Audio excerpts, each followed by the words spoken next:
Continuamos mientras tomamos unos mates.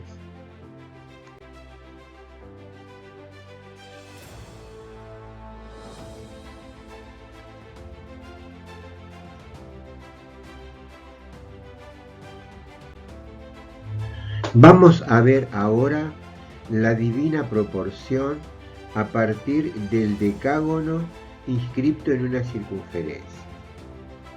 Consideramos el triángulo formado por el lado del decágono y dos radios consecutivos que obviamente forman un ángulo de 36 grados, ya que el central mide 360 grados, al dividirlo por 10 tenemos 36 grados y aplicamos el teorema del coseno que dice: en todo triángulo el cuadrado de un lado es igual a la suma de los cuadrados de los otros dos menos el doble producto de los mismos por el coseno del ángulo comprendido. En nuestro caso, L cuadrado es igual a R cuadrado más R cuadrado menos 2R por R coseno de 36 grados. Operamos y llegamos a que L es igual a R que multiplica a la raíz cuadrada de 2 por 1 menos coseno de 36 grados. Realizamos el cociente entre el radio y el lado. Al realizar esta cuenta, observamos que nos da phi, es decir, la relación entre el radio de la circunferencia y el lado del decágono inscrito en ella vale el número de oro.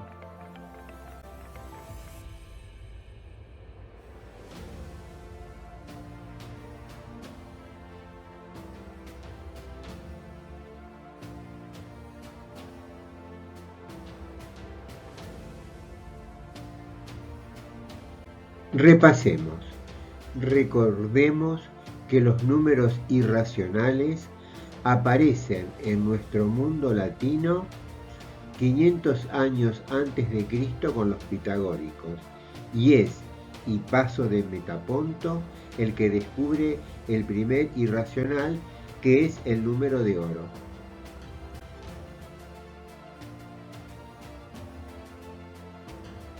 Recordemos que la suma de los ángulos interiores de un polígono regular es igual a 2 rectos por el número de lados menos 2. En el caso del pentágono regular tenemos 2 por 90 grados por 5, que son los lados del pentágono, menos 2, y esto nos da 540 grados. Es decir, la suma de los ángulos interiores de un pentágono es 540 grados. Por lo tanto, cada ángulo interior mide 108 grados. Consideremos el triángulo isósceles ADE, en donde la medida de AE es igual a la medida de ED por ser lados del pentágono regular. Entonces, la suma de los ángulos interiores de ese triángulo es 180 grados, es decir, A1 más D1 más C es 180, de donde A1 más D1 es igual a 180 grados menos 108 grados. Entonces A1 más D1 es igual a 72 grados. Por ser la medida del ángulo A1 igual a la medida del ángulo D1, entonces A1 es igual a D1 es igual a 36 grados. Por lo tanto, en el triángulo AED, A1 y D1 valen 36 grados y E vale 108 grados.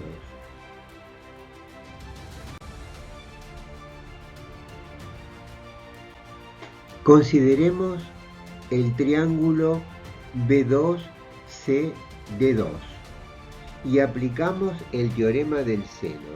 Recordemos que dicho teorema dice que en todo triángulo cada lado es directamente proporcional al seno del ángulo opuesto. En nuestro caso, B sobre seno de B2 es igual a C sobre seno de C. Reemplazando B2 y C por sus valores, tenemos que B sobre seno de 36 grados es igual a C sobre seno de 108 grados. Y haciendo el cociente entre C sobre B, tenemos que C sobre B es igual a seno de 108 grados sobre seno de 36, y ese cociente se aproxima al número de oro.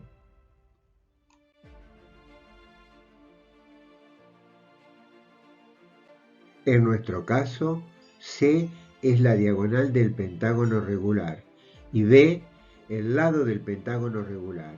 Es decir, la relación entre la diagonal del pentágono regular y su lado están en proporción áurea, que es lo que había descubierto Hipaso de Metaponto 500 años antes de Cristo, una tarde mirando el Egeo.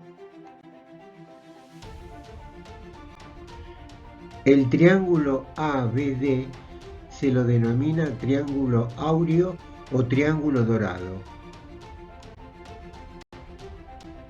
Propiedad del triángulo áureo. En todo triángulo áureo, la medida de los lados congruentes están en razón áurea respecto del otro lado.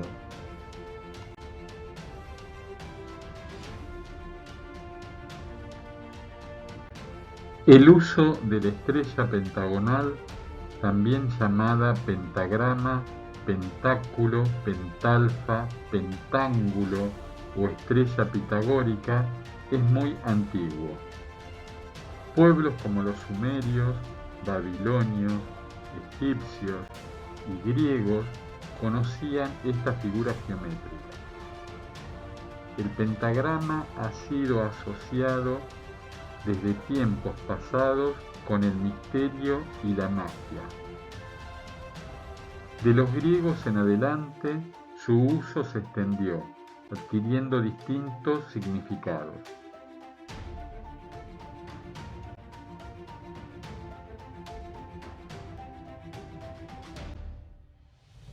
En la Edad Media, a la estrella pentagonal, la Iglesia Católica la asoció a los 5 estigmas de Cristo.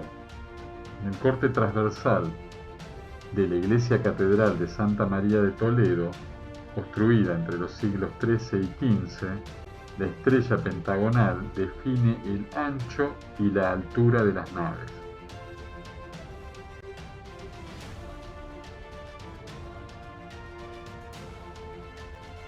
En la Edad Media, el pentagrama también era símbolo de verdad y una protección contra los demonios.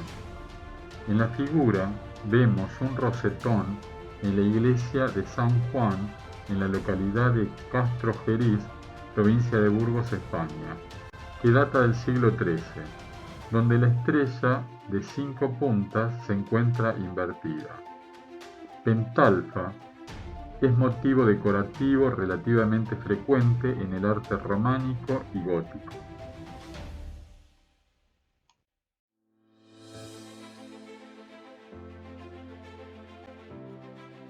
Los trazados reguladores de las catedrales, verdaderas redes geométricas, con frecuencia coinciden con un pentágono o un pentagrama en el centro del altar mayor en planta y con el rosetón en alzada. En la figura vemos el rosetón ubicado en el crucero de la Catedral de Amiens, regulado por un pentagrama.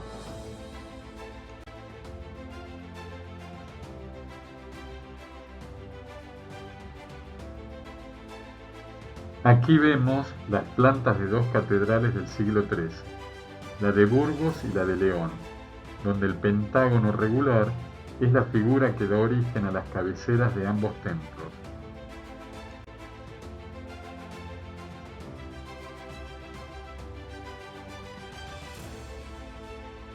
Vemos un estudio propuesto por el arqueólogo Makodi Land, donde grafica el uso del triángulo relacionado con el pentágono regular como trazado regulador en las iglesias góticas, El ad triangulum es un método constructivo que relaciona la geometría con la arquitectura en un sistema de proporciones.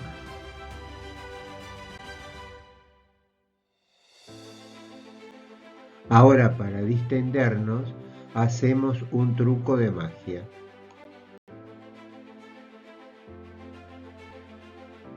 Ustedes seguirán estas consignas y yo adivinaré el número que obtengan.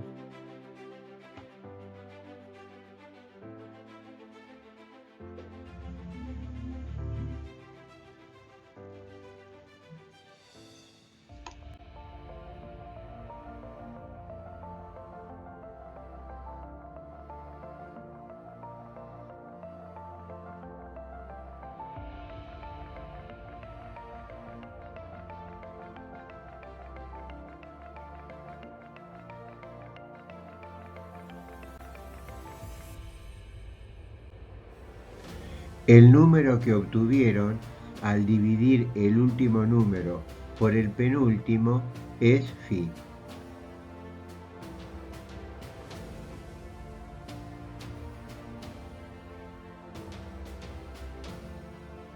¿En qué se basa este truco?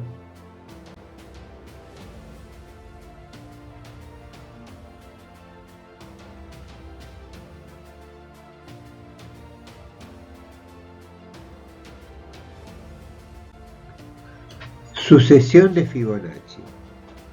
Leonardo de Pisa, más conocido como Fibonacci, fue el más grande matemático latino de la Edad Media.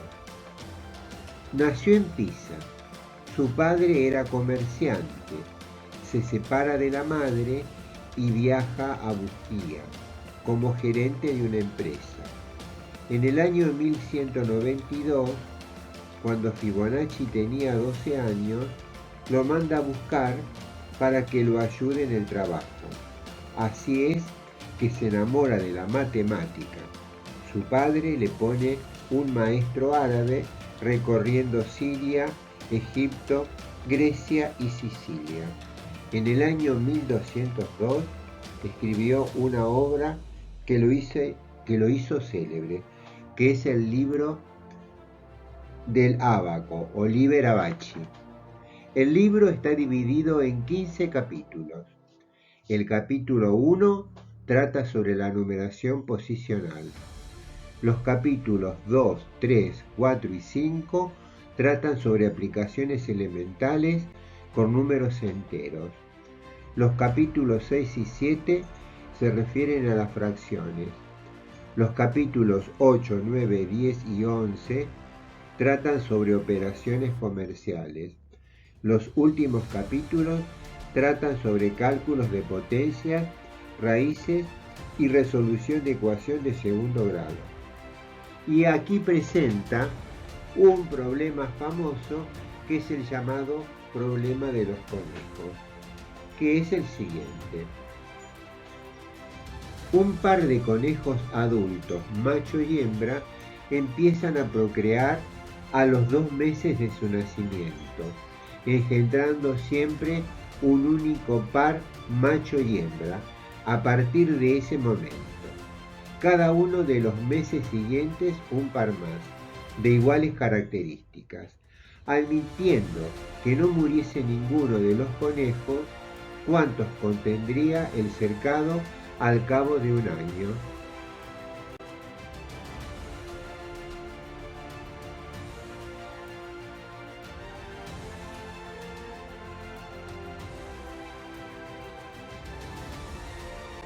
Así tenemos el primer mes un par de conejos, el segundo mes el mismo par de conejos, el tercer mes cuando empiezan a procrearse tenemos 2 pares de conejos, el cuarto mes 3 pares de conejos, el quinto mes 5 pares de conejos y así siguiendo. Obtenemos entonces una sucesión 1, 1, 2, 3, 5, 8, etc., que es conocida como sucesión de Fibonacci.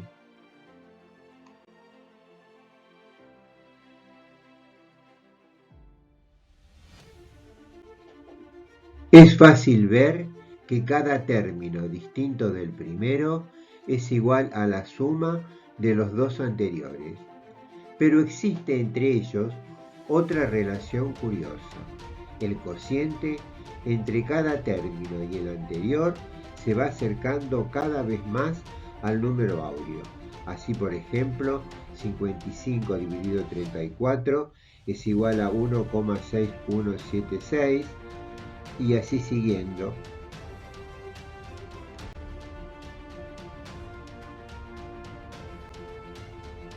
Llamando u sub 0 igual 1, u sub 1 igual 1, u sub 2 igual 2, u sub n más 2 igual u sub n más u sub n más 1, y a esta igualdad la llamamos 1. Supongamos que existe límite para n tendiendo a infinito de u sub n más 1 sobre u sub n, y es un número real positivo x.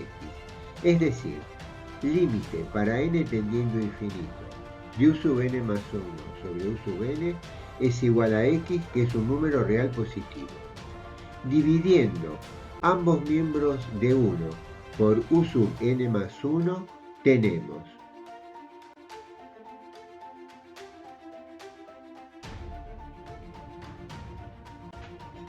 entonces u sub n más 2 sobre u sub n más 1 es igual a u sub n sobre u sub n más 1 más 1.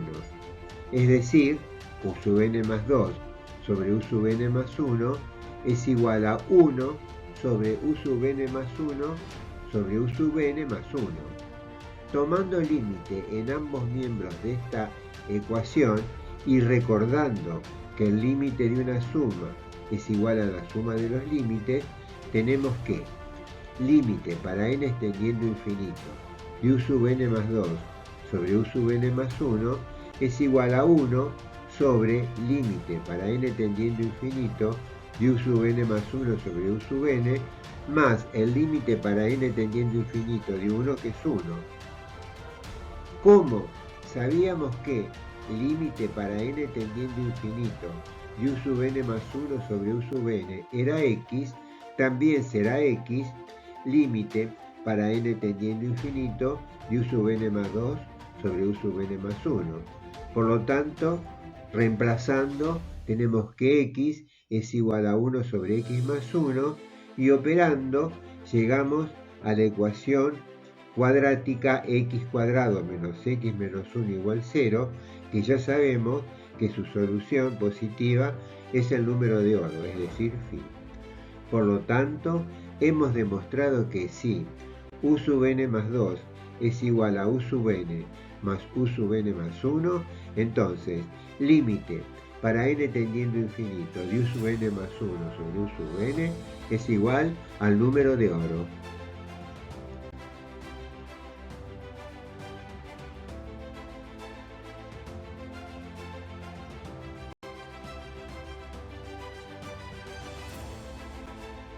Siendo el número de oro la única solución positiva de la ecuación cuadrática, entonces phi cuadrado es igual a phi más 1. Multiplicando ambos miembros por phi, tenemos phi al cubo igual a phi cuadrado más phi. Phi a la cuarta es igual a phi al cubo más phi cuadrado.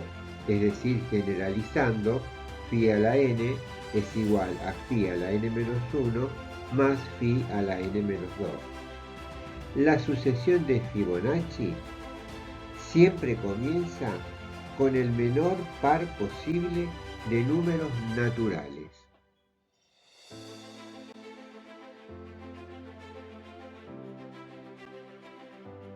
En la imagen vemos una instalación urbana que se encuentra en Barcelona, en la zona del muelle de la Barceloneta, que fue hecha en 1992. Su autor es el artista plástico italiano Mario Merz, ya fallecido, que se dio a conocer internacionalmente como uno de los mayores exponentes del movimiento plástico denominado arte pobre.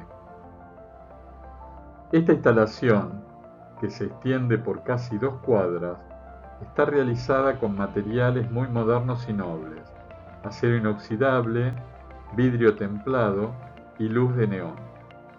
Lo importante para nosotros es que se trata de una aplicación de la sucesión de Fibonacci.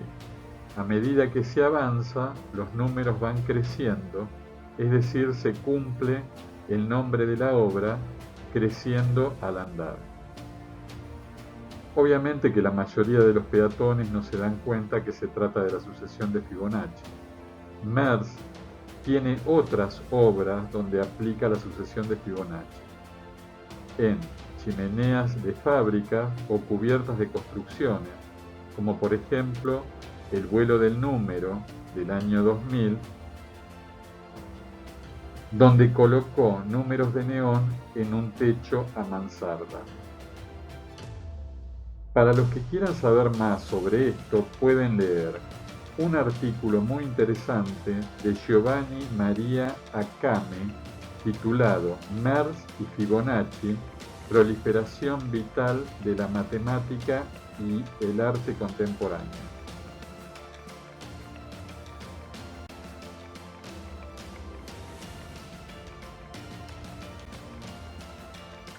Aquí vemos el archiconocido dibujo de Leonardo da Vinci que se llama El hombre de Vitruvio.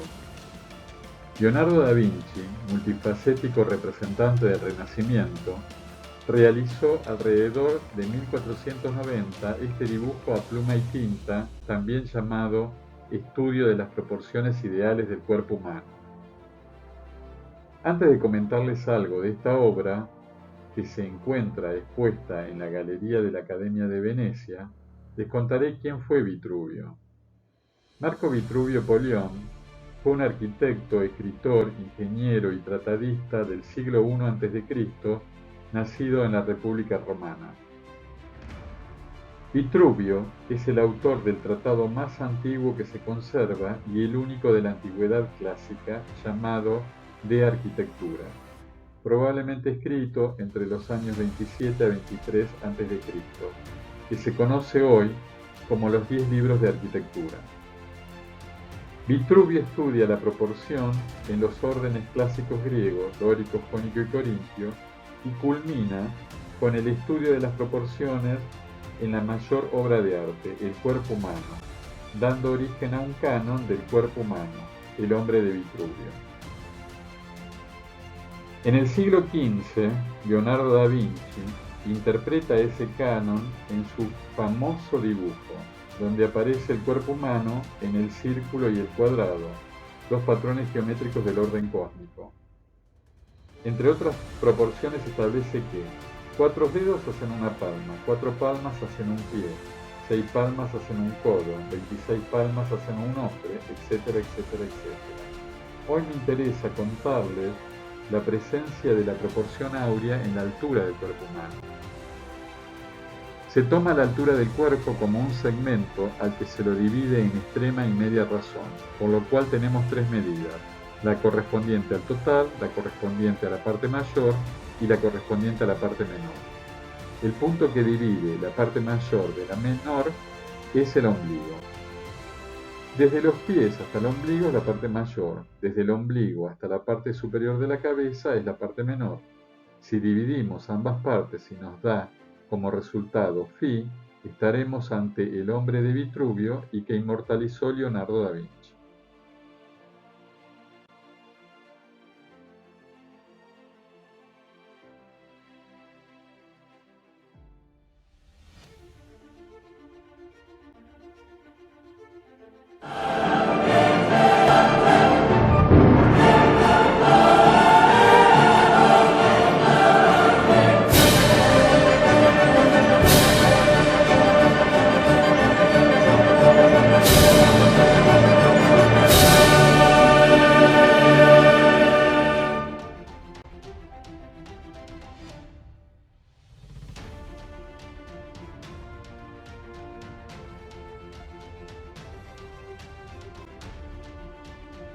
Hasta el próximo encuentro.